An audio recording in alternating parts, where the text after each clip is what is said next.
Half yearly आने वाला है, लेकिन समझ नहीं आ रहा यार इसके लिए कैसे प्रिपेयर करें कम टाइम में जिससे हम बहुत अच्छा स्कोर कर पाए एग्जाम में। Hello everybody and welcome to next toppers. My name is Tapur Umar, your miss exception. And आज की वीडियो में हम बात करेंगे हाउ वी कैन प्रिपेयर और विच स्ट्रैटेजी वी शुड फॉलो ताकि हम केमिस्ट्री में बहुत अच्छे मार्क्स ला पाए अपने हाफ ईयरली एग्जामिनेशन में। देखो, जो सबसे पहला काम होता है वो क्या होता है, टू नो योर सिलेबस। आपको पहले अपना सिलेबस जानना है कि आपके एग्जाम में कितने चैप्टर्स पूछे जा रहे हैं। जैसे मेजॉरिटी ऑफ द स्कूल्स में 3 चैप्टर्स स्टार्टिंग के, फिर उसके 5 चैप्टर्स स्टार्टिंग के एंड उसके बाद 1 चैप्टर आपके किसी ऑर्गेनिक से पूछा जाता है ना। ये मेजॉरिटी ऑफ द स्टूडेंट्स के में होता है। लेकिन अब स्कूल्स अपने अकॉर्डिंग भी चलते हैं, क्योंकि कई स्कूल्स में ऑर्गेनिक पहले करा दी जाती है तो वो ऑर्गेनिक दे के और 2 चैप्टर्स यहाँ से उठा लेते हैं। तो इस तरीके से आपके अपने अपने अलग अलग यू कैन से सिलेबस होता है ना। अब पहले आपको इस सिलेबस को जानना है। अब सिलेबस को जानने का मतलब ये नहीं है कि सिर्फ हमें चैप्टर्स पता करना है कि कौन से चैप्टर्स आ रहे हैं, नहीं। सिलेबस जानने का मतलब है आपको उस सिलेबस में जो जो चैप्टर्स आ रहे हैं वो, अलॉन्ग विद उसमें कौन कौन से इंपॉर्टेंट टॉपिक्स हैं वो, अलॉन्ग विद उन चैप्टर्स का वेटेज क्या होने वाला है वो। ये 3 चीजें आती हैं टू नो योर सिलेबस में। तो आपको वेटेज पता होना चाहिए किस चैप्टर का कितना होने वाला है, फिर आपको टॉपिक्स पता होने चाहिए कि उससे कितने इंपॉर्टेंट चीजें आ रही हैं, जो भी चैप्टर्स आपके एग्जाम में पूछे जाने वाले हैं उनसे रिलेटेड। तो ये आपको पहले जानना है। अब जैसे ही आपने अपना सिलेबस जान लिया, सेकंड काम जो आपका होता है वो होता है पढ़ाई स्टार्ट कर देना। लेकिन पढ़ाई स्टार्ट करने का मतलब कभी भी ये नहीं होता कि हम पढ़ते जा रहे हैं और या तो वहीं जाके सीधा क्वेश्चन सॉल्व कर लेंगे एग्जाम में, और या फिर क्या करेंगे कि यार जब 1 चैप्टर हो जाएगा या 2 चैप्टर हो जाएंगे फिर क्वेश्चंस करेंगे। तो ये सबसे ही गलत तरीका होता है क्वेश्चंस लगाने का। क्वेश्चंस कैसे लगाने हैं? फिर मैम, आपने कॉन्सेप्ट पढ़ा, आपको तुरंत क्वेश्चन लगाना है। कॉन्सेप्ट पढ़ना है, क्वेश्चन लगाना है, कॉन्सेप्ट पढ़ना है, क्वेश्चन लगाना है। इससे 2 काम होते हैं। नंबर 1, आप जो भी कॉन्सेप्ट को पढ़ रहे हो वो आप बहुत ही ज्यादा क्लियर करके चल लेते हो। सबसे पहली चीज, मतलब आपको बहुत डेप्थ में वो कॉन्सेप्ट क्लैरिटी मिलती है। और सेकेंड नंबर पर ये होता है कि आपको क्वेश्चन हर एक टॉपिक के समझ में आते हैं कि अच्छा इस टाइप के पूछे जाने वाले हैं। अब क्वेश्चन हम लगाए कहाँ से? क्योंकि आप 12th के स्टूडेंट्स हो, बोर्ड्स के स्टूडेंट्स, तो आपको ये बात बिल्कुल भी नहीं सोचनी है। शांति से आपको भाई उठा लेनी है अपने प्रीवियस ईयर क्वेश्चंस एंड या फिर आप उठा सकते हो सैंपल पेपर क्वेश्चन। ये दोनों ही चीजें बहुत इंपॉर्टेंट होती है और इससे एक और हेल्प मिलती है कि आप बोर्ड्स के लिए भी थोड़ा बहुत प्रिपेयर होते चलते हो साथ में। और स्कूल्स में भी कई जगह यही यूज किया जाता है कि जो क्वेश्चंस आते हैं वो या तो बोर्ड से उठाए जाते हैं और या फिर सैंपल पेपर से। तो आपको सैंपल पेपर और बोर्ड्स के ही क्वेश्चन लगा लेने हैं, क्योंकि यहाँ पे क्या होता है आपको डिफिकल्ट क्वेश्चंस भी मिलेंगे, या आप सिंपल बोलो, डिफिकल्ट या इजी नहीं, सिंपल बात अगर मैं बोलूँ तो ऐसे क्वेश्चंस मिलेंगे जो एग्जाम में पूछे जाते हैं, क्योंकि इसमें कॉम्पिटेंसी बेस्ड क्वेश्चन होते हैं या फिर लॉन्ग आंसर के फॉर्म में क्वेश्चन होते हैं, है ना। तो जिस भी टाइप ऑफ क्वेश्चंस आपके चैप्टर से पूछे जा सकते हैं वो आपको मिलते हैं। तो आपको चैप्टर वाइज, टॉपिक वाइज अगर आप ये चीज ढूंढने लग जाओगे और ये चीज करने लग जाओगे फॉलो, तो आपकी सिर्फ और सिर्फ हाफ ईयरली की प्रिपरेशन नहीं, आगे आने वाले एग्जाम की भी preparation you can say simultaneously होती चली जाएगी। ठीक है, तो आपको अपने क्वेश्चंस जो आप सॉल्व करने वाले हो टॉपिक वाइज, कॉन्सेप्ट वाइज करने हैं।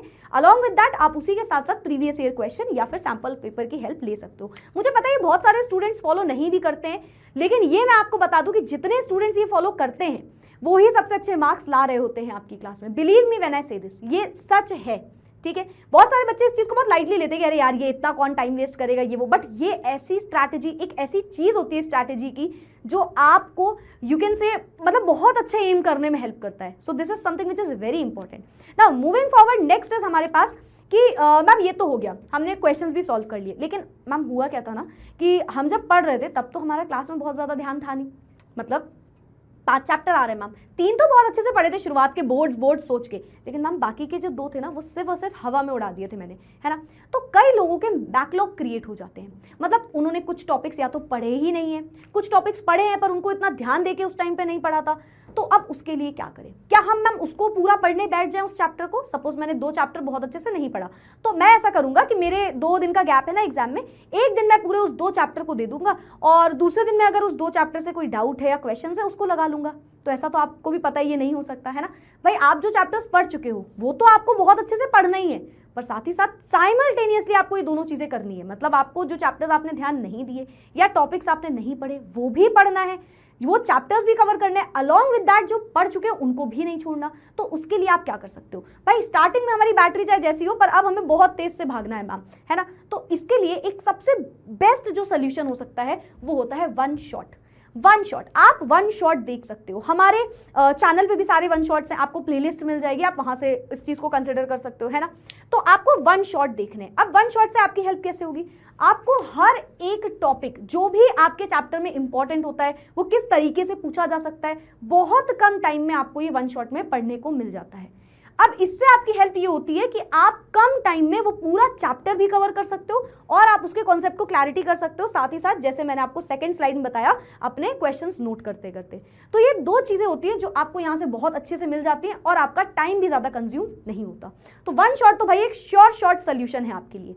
अच्छा, इसके अलावा भी मैम, लेकिन जब एंड मोमेंट पे हम जा रहे होंगे या बैकलॉग भी हो गया, सब हो गया, अब मुझे अगेन थोड़ा सा प्रिपेयर करना है, क्योंकि जितना अच्छा रिवीजन होगा उतने अच्छे हमारे मार्क्स होंगे। भाई revision is directly proportional to your marks. जितने बेहतरीन तरीके से आप रिवीजन करोगे उतने ही अच्छे से आपके मार्क्स आएंगे, है ना मैम। हमने जो चैप्टर पहली बार पढ़ा है हम उसके भरोसे तो नहीं जा सकते एग्जाम में, है ना। तो हम वन शॉट के बाद भी कोई सोल्यूशन, तो उसका भी बहुत प्यारा सा सोल्यूशन है, वो है आपका बोर्ड एक्सप्रेस। भाई जाते जाते तक अगर आपको पढ़ना है तो आप बोर्ड एक्सप्रेस की हेल्प ले सकते हो। इसमें बहुत कम टाइम इंटरवल में, बहुत ही कम टाइम इंटरवल में एंड मोमेंट के लिए आपके लिए कुछ टॉपिक्स दिए होते हैं जो कि आपके एग्जाम में पूछे जा सकते हैं। तो आप बोर्ड एक्सप्रेस को कंसिडर कर सकते हो। अगेन आपको प्लेलिस्ट मिल जाएगी, ठीक है। एंड अलॉन्ग विद दैट, अगर आपको कोई भी परफेक्ट रिवीजन इन सबके साथ साथ ऐसा सोचना है कि यार एक बार मैम कहीं ये चीज है, तो आपके लिए हमने बैकलॉग मैराथन सीरीज भी लाई थी। तो अगर आपके इनमें से कोई चैप्टर नहीं हुए हैं या इन पूरे चैप्टर्स को आपको एक बार वापस से पढ़ना है कि यार कम टाइम में 4-5 घंटे में पूरा ही सिलेबस हमारा हो जाए, तो आप इस परफेक्ट रिवीजन के लिए बैकलॉग मैराथन सीरीज का भी यू कैन से इससे भी हेल्प ले सकते हो और इससे प्रिपरेशन करने में आपको और ज्यादा चीजें क्लैरिटी भी मिलती चली जाएंगी। अब यार देखो, हाफ ईयरली के मार्क्स सिर्फ इसलिए नहीं लाने होते हैं कि यार हमें किसी को कुछ दिखाना है या बताना है, ऐसा नहीं होता। हाफ ईयरली के मार्क्स आपको दो चीजों के लिए बहुत इंपॉर्टेंट होते हैं। नंबर 1, आप कहाँ पे स्टैंड कर रहे हो। नंबर 2, ये जितने स्टूडेंट्स हैं उनसे आप कितना आगे या फिर पीछे हो। और एक और चीज जो बहुत इंपॉर्टेंट है, देखो एक चीज तो यही हो गई, 1 और 2 दोनों एक ही साथ है, मतलब इन शॉर्ट कि यार हमारा ये हो गया मैम कि हम कहाँ पे स्टैंड कर रहे हैं। अभी हमारे कितने सारे स्टूडेंट्स जो हमारे साथ रह रहे हैं, हमारी क्लास में हैं, हम उनसे कहाँ पे स्टैंड कर रहे हैं, हम खुद से ये बात बताएंगे। हमें किसी और को भले ही प्रूव नहीं करनी है, लेकिन खुद के लिए बतानी है चीज कि वेयर वी आर स्टैंडिंग। तो हाफ ईयरली के मार्क्स सबसे पहले आपको ये चीज बताते हैं, एक रियलिटी चेक देते हैं आपको। एंड नंबर 2, जो हाफ ईयरली के मार्क्स आपको बताते हैं वो पता है क्या होता है, वो होता है कि आपको और कितनी मेहनत करनी है अपने बोर्ड्स एग्जाम के लिए या फाइनल अचीवमेंट के लिए। तो ये हाफ जब आपने जर्नी देखी है उसमें आपने क्या क्या किया वो आपको पता चलेगा। एंड आगे जो टाइम बचा है उसमें भी गलतियां मत दोहरा देना, ये वाली जो पहले करके आए हो, ताकि आप बोर्ड्स में मार्क्स और अच्छे ला पाओ। तो ये दो चीजें होती हैं जो आपको हाफ ईयरली समझाता है। एंड आपको इसको बहुत ही ज्यादा यू कैन से दिल से जान से प्रिपेयर करना भी चाहिए, क्योंकि ये मार्क्स आपको ये दो चीजें बताते हैं जिससे आपके बोर्ड्स के मार्क्स बहुत बढ़िया हो जाते हैं, ठीक है। So I know you can do it, you all can do it and आप बहुत अच्छे मार्क्स लाओगे। बस आपको सही से स्ट्रैटेजिकली चलते हुए अपनी पढ़ाई को करना है, ठीक है। तो प्रिपरेशन मस्त रखना एकदम। Thank you so much everyone, bye bye, take care, keep studying and keep learning.